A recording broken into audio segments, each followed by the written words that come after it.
All right, folks, it's Dan here at dansfish.com. I want to show you some of the highlights, some of the neat fish that we have here. I'm going to start with this aquarium. This is very different than all of our aquariums. Almost all of our aquariums have a single species per tank in them. This is an exception. This is our assorted aquarium fish tank. So what happens here is when we're down to the last few fish in a tank, or maybe we have some fish that aren't selling really well, or we just need to clear a tank, we move them into this aquarium. And then if you order from the assorted aquarium fish listing at dansfish.com, you could get any of these. I honestly have no idea why the longfin cherry barbs are in there. I think that was a miscommunication because there's several of them in there, and usually we don't move fish over here until there's just like a couple left, but those are normally $12.99. All the fish in this tank are listed at $9.99, so you could get quite a deal. There's a green laser Cory. Those are usually 60, 70 bucks. There's a wild type betta, maybe an embellus, maybe a smargadina. No, not smargadina. Anyway, could be any type of wild type betta. Some apistos, a really nice goby. Look at that sucker there. Anyway, a whole bunch of different fish. All these are $9.99. So you might get something worth a lot of money. You might get something worth a few bucks. Any fish or shrimp. Look at this. Look at this hillstream loach here. Any of the fish, shrimp, snails, anything that we've ever had in the warehouse could be in here at some point. We can't take requests. We can't. Oh, what's this? Another hillstream loach. You don't get to know what you're going to get. You don't get to make requests. You just order, and we'll send you some fish from this tank. I'm going to give them some more food. These are the Aquarium Co-op floating community pellets. That's what we're feeding this community of fish. It looks like there's some purple pencil fish in there too. All kinds of neat stuff. So anyway, a Stiphodon annier. I see a Stiphodon annier. Anyway, could be any of these fish. So that is the assorted aquarium fish tank. And by the way, I'm making this video on like July 24th, 2025. That's what's in here now. If you're watching this video at a later date, heck, we could have different stuff in here tomorrow. So, but that's the kind of stuff that you can expect. Up here, let me get some food. By the way, let me show you the food. So we're feeding the Extreme Monster pellets, Easy Community floating pellets, and the Magic Small Fish feed. That's our arsenal for today. Up here, I've got some really cool fish. There's one female, one pair, I guess, of blue flame apistos. The male's really young. But most of the fish in here are Corydoras adolfoi. They're the true adolfoi. These were bred and raised. Let me up the ISO here so you can see them a little better. These were bred and raised by a hobbyist here in the United States. The original stock they got from us, and we got it from Aquarium Glasser in Germany. So that's where our stock of Corydoras adolfoi originated from. So pretty neat to be able to get a hobbyist bred and raised Corydoras adolfoi. Hard fish to get, the Duplicarius, which looks pretty much the same. So if you don't care about the species, you just want a pretty fish that, you know, has a skunk pattern and orange on top, then the adolfoi is plenty good. But, or I'm sorry, the Duplicarius is plenty good, but the adolfoi is the rare one. It is hard to find these. And usually when you order adolfoi, you get Duplicarius. But as far as we know, based on the folks at Aquarium Glasser in Germany who have a very good reputation, these are the real adolfoi. Next to them, we have these. Let me grab some food. These are some golden rams. Okay, I gotta do this one-handed. Oh, I'm making a mess. Let me set down the camera. Sorry. I was just dropping food everywhere. Okay, let me get some food in there so you can watch them eat while we talk about them. There we go. So these, turn down the ISO because these are bright. About there, hopefully that looks good. These are gold rams, Microgeophagus ramirezi. And what's special about these is these are also bred and raised by a hobbyist here in the United States. His name's Doug, and Doug is currently where we get all of our rams from. We've stopped importing them. It's so difficult to find good, healthy rams in the normal industry supply chain that we just gave up. We stopped. So now we're buying from hobbyist breeders. These are young. They still haven't got their full color, but they're healthy.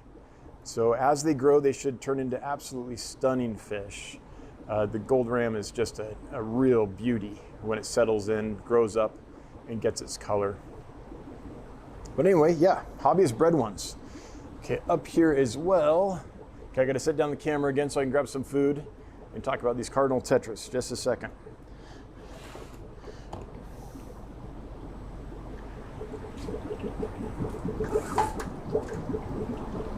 Okay. Sorry, I can't hold the camera and feed the small foods without spilling everywhere. So here we go. Here's some Cardinal Tetras. You're like, Cardinal Tetras, those are available everywhere. You're right, they are. And they'll probably normally last a week or two for you if you get them other places. We do a lot of work on these. These are rock solid, they're healthy, they've been quarantined, they've been treated, and they should thrive for you. So if you've tried Cardinal Tetras in the past and didn't have any luck, I promise you it's not the fish. Cardinal Tetras are actually a very good fish. They're pretty hardy. It's the supply chain that doesn't treat them right. So if you haven't had success and you want to try them again, I would give you a challenge to try them from us. Try them one more time from us. And if they don't do well for you, I will refund you the cost of the ship and the shipping, the fish, and the shipping that you paid for them. That's how confident I am that they're going to do well for you. So there's some Cardinal Tetras. These should actually thrive for you. Beautiful fish, commonly available, but difficult to find ones that will thrive. So fish that we've worked really hard on is these guys. Okay, going down here a little ways, I wanted to show these off. Grab some food here.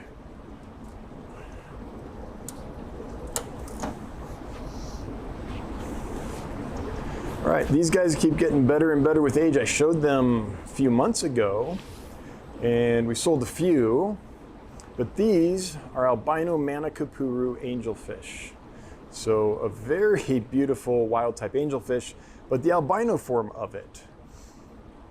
So if you like cool angelfish and you like albinos, then this combines a wild type with the albino form of that wild type for something that's pretty special.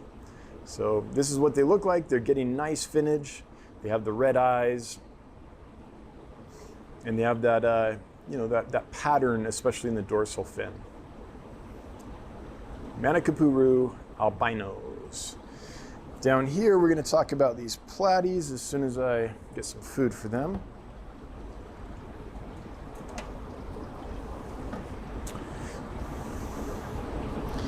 All right, these are a platy you don't see every day. These are the solid yellow Highfin Variatus platies. These are the only really truly solid yellow platy that I know of. It's hard to find solid yellow. Usually you have quite a bit of orange and red coming in on with the yellow. But these are pure yellow. The breeders worked really hard to make that happen. And this is the result. Nice high fins on the males. Some of the females have some length to the fins, but some are short fin as well. It's the males really that develop the nice high fins on the Variatus platies. Now next to them, we have another version of a platy.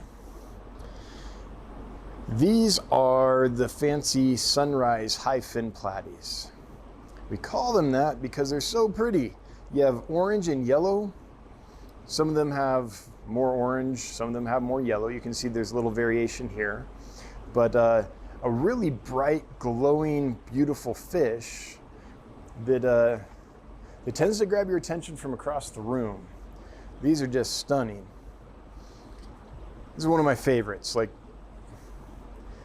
fish that grab your attention from 30, 40 feet away are just hard to not like, and this is one of those.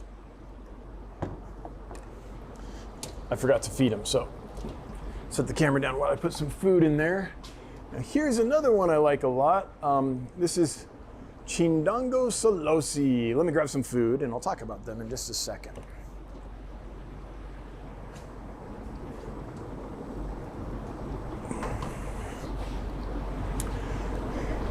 These are also bred and raised by a hobbyist here in the United States. Are you sensing a theme here? We're trying, whenever we can, to buy fish from hobbyists. If you're a hobbyist and you like raising fish and you breed in decent quantities, we like to buy from you. We generally need to buy, I don't know, 50 to 200 fish, depending on the species and the value, to make it work. But if you breed in any kind of quantity at all, send us an email, hello@dansfish.com. We want to talk to you because we might want to buy your fish from you. Anyways, this is an awesome cichlid from Lake Malawi. It's a Mbuna type. It stays a manageable size. It's not nearly as aggressive as some of the Mbuna. It's not like a bumblebee or something like that. And what's super cool about these is they all start off as yellow fish. And then the males, as they mature, turn a beautiful blue. So with one species in the tank, you can get a nice mix of yellows and blues. It's just a really fascinating, neat fish. And again, these were ordered, these were supplied by a hobbyist in the United States. So thanks to that person, Mrs. Green, you know who you are. Okay, down here, I'm going to show you these Threadfin Acaras just a moment here.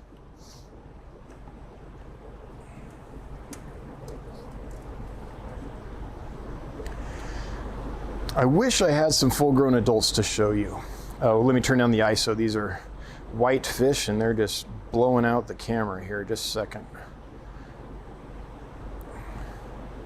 Is that better? Something like that. Hopefully those are showing up clearer now instead of just like glowing suns that blind you. Hopefully you can see the detail on them. We're gonna go with it. I wish I had some full-grown adults to show you. These right now were around 1.25 to the biggest one in there is maybe pushing 2 inches. Small little fish.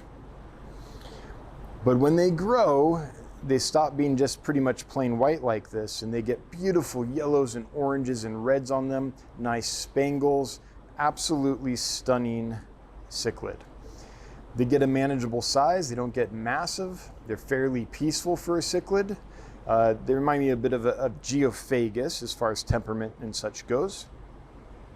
Just an awesome centerpiece fish for any decent sized aquarium. Hardy, healthy. I haven't noticed that they're any less hardy than a normal Threadfin Acara. Albinos sometimes get a bad rap.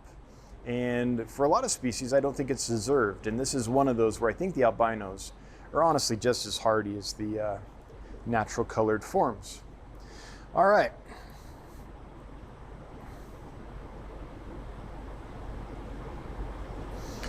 Okay, we're gonna go around the corner here. So I just wanted to say hello and thanks for watching. I appreciate you all tuning in. If you're a member of the channel, thanks so much for being a member of our YouTube channel. That really helps us out a lot. And we appreciate you. Every other Wednesday, we do a live stream at the Dansfish YouTube channel. So if you have questions about aquarium fish, how to keep them, how to care for them, how to ship fish, how to breed fish, any of that, we'd love to have you join us, and we're happy to answer your questions. So take a peek at that if you want to just absolutely geek out about aquarium fish. Okay, I want to show you these super blue Emperor Kerri tetras. They're looking really nice, but let me set this camera down and get them some food.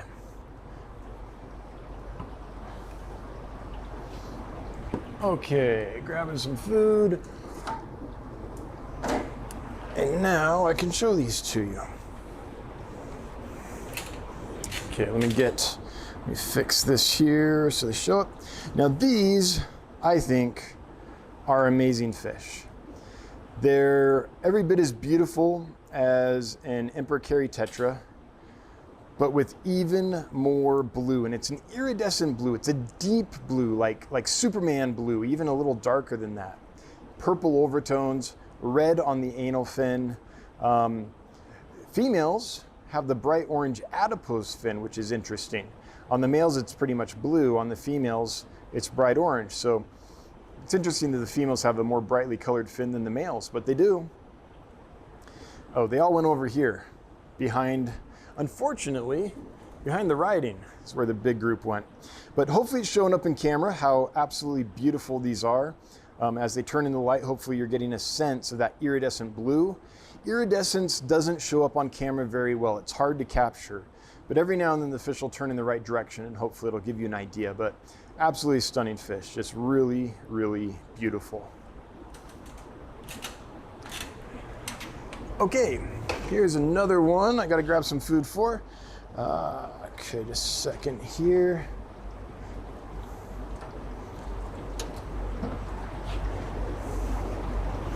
Okay, these, let me move the camera down and over, and I think the ISO's fine on this. Hopefully those are coming through just fine.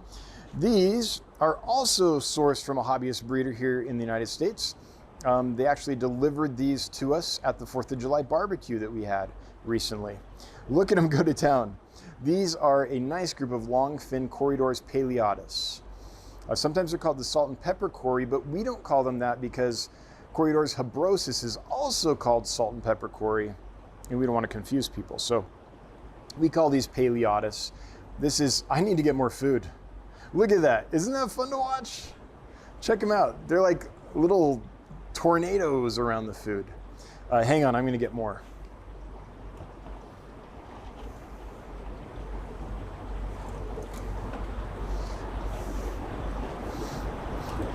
Anyways, this is an old-time favorite. These have been around for decades. These and Corydoras aeneas are the hardiest, easiest of all the Corydoras. If you want to try your hand at breeding Corydoras, this is one of the ones that is likely to give you success.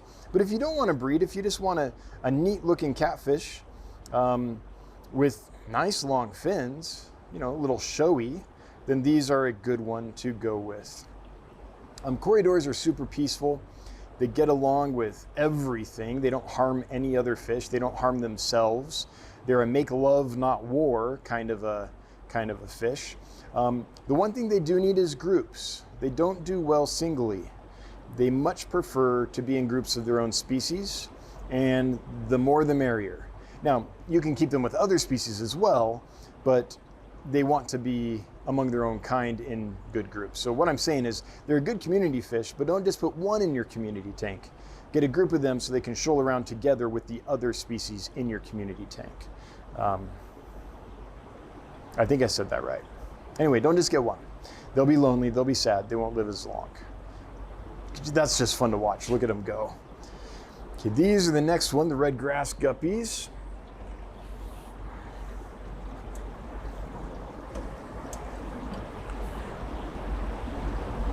Okay, here are the red grass guppies. Let me fix the ISO here. No, that should be fine.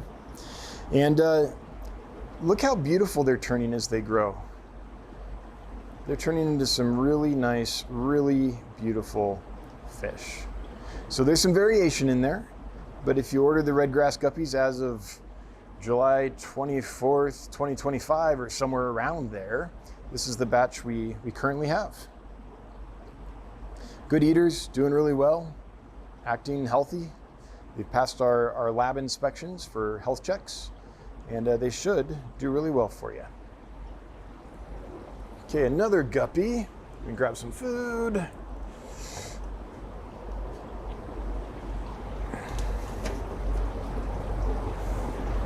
They're gonna need a little more than that. Okay, here we go. This is another one that I think is really pretty. This is the platinum yellow tiger guppy. I want to show these off because when I showed them a few weeks ago, they weren't as developed, I don't think. But now they've started developing more of their color. And I think they're fantastic. Again, a lot of variation in some of these guppies. To get that complex color and tail pattern and finnage and stuff, there's a lot of different genes involved. And so some have more yellow, some have more green, some have more orange, but they're all variations on the same theme. But part of why I do these videos is you can see, you know, what you could expect if you were to order the platinum yellow tiger guppies here at dansfish.com. All right, speaking of platinum, let me show you this platinum fish.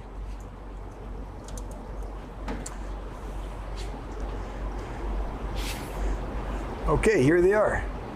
These are the platinum Rummynose tetras. And folks ask me, what's the difference between a platinum Rummynose tetra and a regular Rummynose tetra? And hopefully it's showing up on camera. The iridescence on the body of these is way brighter, way more shiny than a normal Rummynose rasbora. Now, there's nothing wrong with the normal Rummynose rasbora. They're gorgeous fish. But if you take that fish and gussy it up for its prom, you've got these extra clean, extra shiny, extra glowy, nice iridescent fish. Okay. Okay, Congo Tetras, but just a second. Got to get him some food. There's a lot in here, so I'm actually going to get him another handful. Just a moment, sorry. I know the camera's just down, but these guys eat a lot. Okay. And that's why it's worth feeding them, because they get real excited. These are big. I mean, they're not big. This species gets like 4 inches, but they're not the tiny little gray darts you would usually see. The males are already starting to show some color. They're getting that white iridescent edge on the fin and some extensions, some of that blue rainbowish iridescence on the body. They look this good now. Imagine what they're going to look like at 4 inches. They're going to be absolutely stunning. I think the camera needs a... Okay, hopefully it's showing up better now. I just turned down the ISO, so the glare isn't so much. Hopefully that allows you to see the color a little better. But look at that. They ate all that food that fast. It's gone. Like, these are ravenous, ravenous little fishies. Congo Tetras. This is one of our best sellers. We're starting to get a good reputation for these. We found a supplier that does an excellent job with them. They're going to be healthy. The males are going to have a little bit of color already, and they're just going to get better and better as they grow. The last one I want to show you is these. Let's get some food here. These are a group of Pygmy Corys. And let me see, is it bright enough? Let me see if I need to adjust my camera. I think I do.